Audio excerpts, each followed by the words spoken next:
This is Steve, welcome to the channel. Right, before I get into today's video, I just wanted to say thank you to everybody who over the last few days has watched, liked, commented and subscribed to the channel. You're the reason this channel is growing and it's very, very much appreciated. Now look, we're selling our house.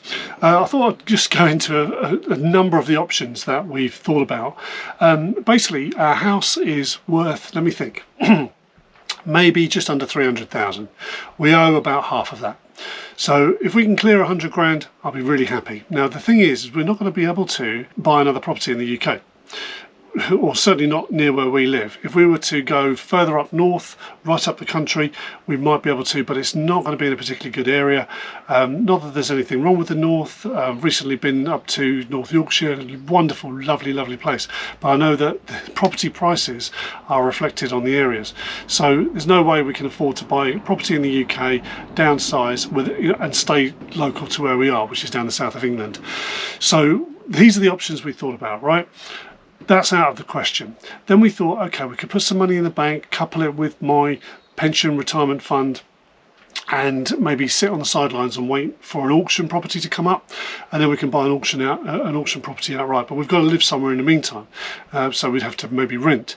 Now the rents in our area are more than what our current mortgage is, so that would put us in a worse financial situation. Plus you've got bills and everything else on top, all the utilities, stuff like that. We had also thought about investing in some land in the UK.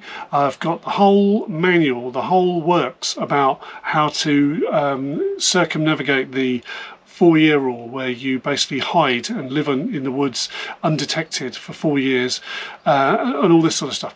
We didn't want that. We have entertained it properly, looked into house building. I've got manuals on building your own cabin and all that sort of stuff, keeping it discreet but not hiding it, how the councils work and everything else. We have thought about that because I know a lot of people have done that, and I do know personally some people who have done that, but I'm not all about looking over my shoulder every 5 minutes and then being told to take it all down and then be homeless essentially. Although I know that they can't evict you because that would make you homeless, but I just don't really want all that hassle. We may end up doing that, I don't know. Another option was to rent. Obviously we can't rent. I said about that, the prices are too high. It would cost us more than what it's costing us now, so we'd end up with this money in the bank and nowhere to live. The other thing we thought about was buying some land and then using it as agricultural, so setting up a small farm, like a small holding. That is another option that we have considered, but it's a lot of work. It's a hell of a lot. Now I'm not afraid of work, and I know the trolls will come back, but you're going to get blocked basically if you try and drag me down with any of that crap.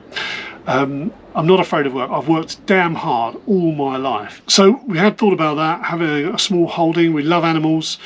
Myself and my wife, we've have chickens at the moment. We've had a dog and stuff, so we've managed goats and things like that. So because I used to work on a farm, so I know a little bit about it. But again, it's a lot of work. You're tied to it, and the thought of being slightly more nomadic is a more attractive prospect to me now. It's utterly different to what I'm used to, so it will be a very steep learning curve, but it will be cheaper for us, and it will mean that it can give us options, because we can still then change our minds if we want to. Other options we thought about was static caravan. Not the prestige that you kind of aspire to maybe, but I know a lot of very good people who are living in static caravans and living life very happily. I had thought about that, but the ground fees, the rent fees are extortionate, sort of £5,000, £6,000, £7,000 a year and upwards, which would eat into a lot of our income from the pension fund. So other option we thought was a motorhome, bit of van life. Motorhome being that you can park up anywhere and it won't cost you to camp, so you can literally park on the side of the road. I think you're not actually legally allowed to, but no one's going to necessarily know, especially if you move around a lot, and I know a lot of people have done that very successfully, and that would be probably a cheaper option for us. The problem with that we've both got is that if you want to go to the shops and you need a vehicle to get there, unless you've got another vehicle that's towing behind it, which I really don't want to have to do, then you've got to up sticks and take your whole home with you every time you go to the shops or go somewhere different, which is just a bit of a chore. So we opted for the Caravan, a towing caravan, which we'll put behind a vehicle, get a couple of decent e-bikes, which I'll charge on the solar. I'm going to have solar panels all over the caravan so that we won't have any utility bills at all. We will have costs because you can't park a caravan at the side of the road, I think, unless it's an absolute emergency, but we'll probably use farmers' fields where permission is granted through the Caravan and Camping Club, and some of those are literally like a tenner a night. So that'll cost us say 3, 4, 5,000 a year, but it will mean we can move around wherever we want, and you'll get water on site if nothing else.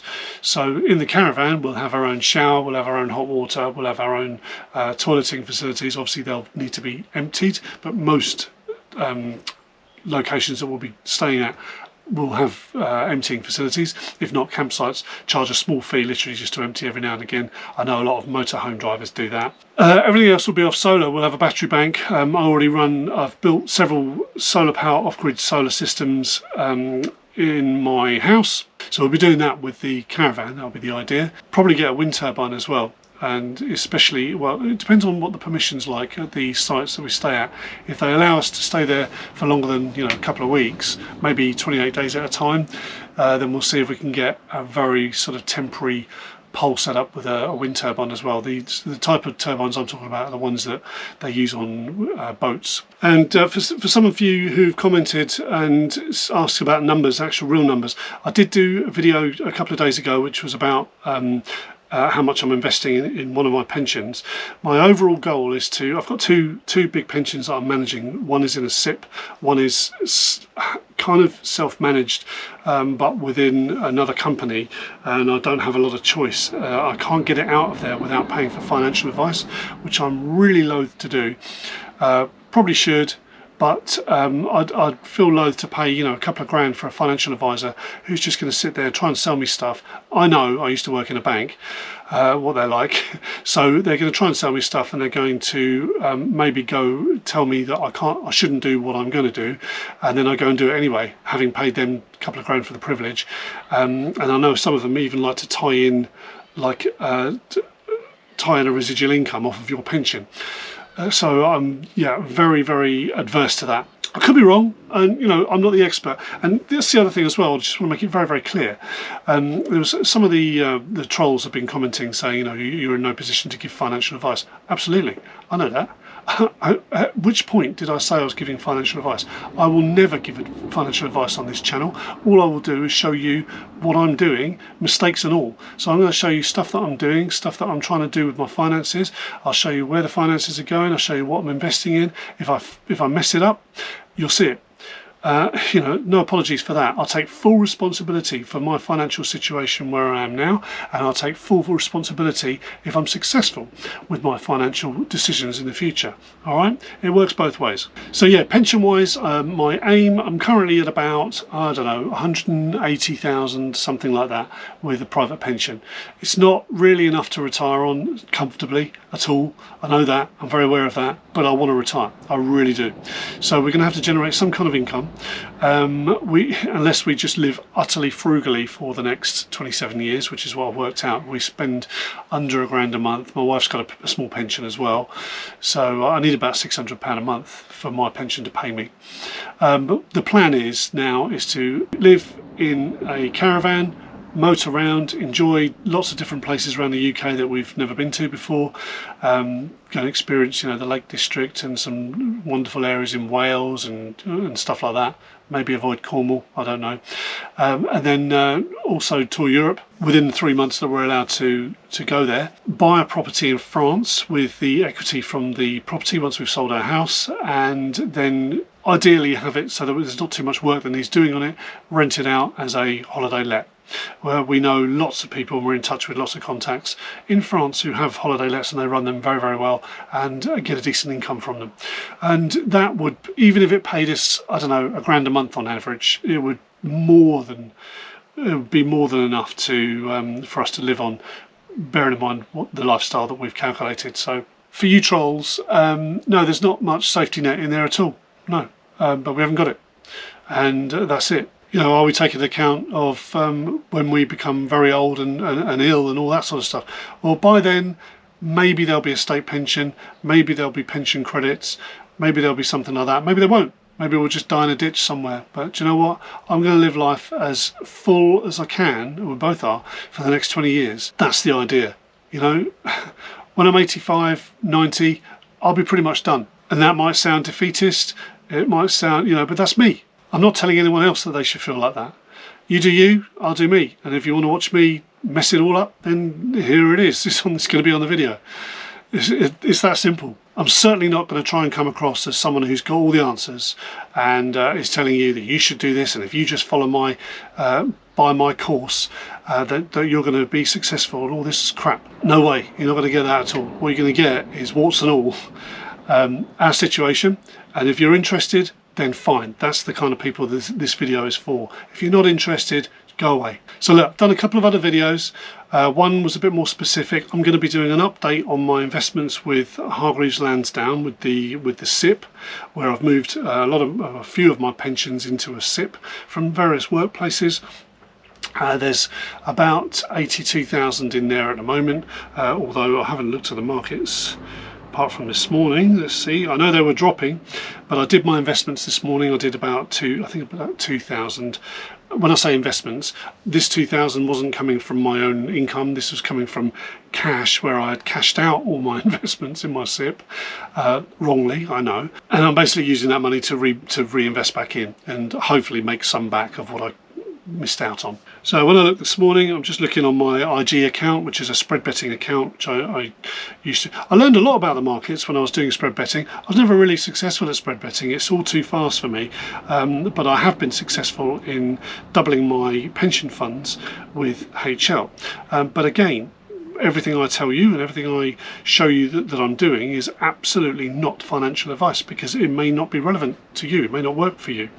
It worked for me, and that's it. So I looked this morning. The FTSE had dived this morning, but it is picking back up again. So hey ho, I did some investments this morning. They'll probably take the lower price. Maybe they'll take the lower price. I don't know. They'll probably take whatever's in their favour, HL, knowing them. I'm going to do another video soon all about fees and charges as well, because that's something that's really important. Something I learned about on Money Master the Game by Anthony Robbins, when there's a variety of absolute experts, investors, talk about how fees, when left alone and managed by a different management company, will absolutely trash your pension, and you could be gaining a lot more in your pension if you were to manage it yourself and be careful of the fees. I'm going to talk through that. Again, it won't be advice. I'm just going to show you what I've done and why I've decided to move some of my money into a SIP so that I can manage it, micromanage it a little bit better, and it's worked for me.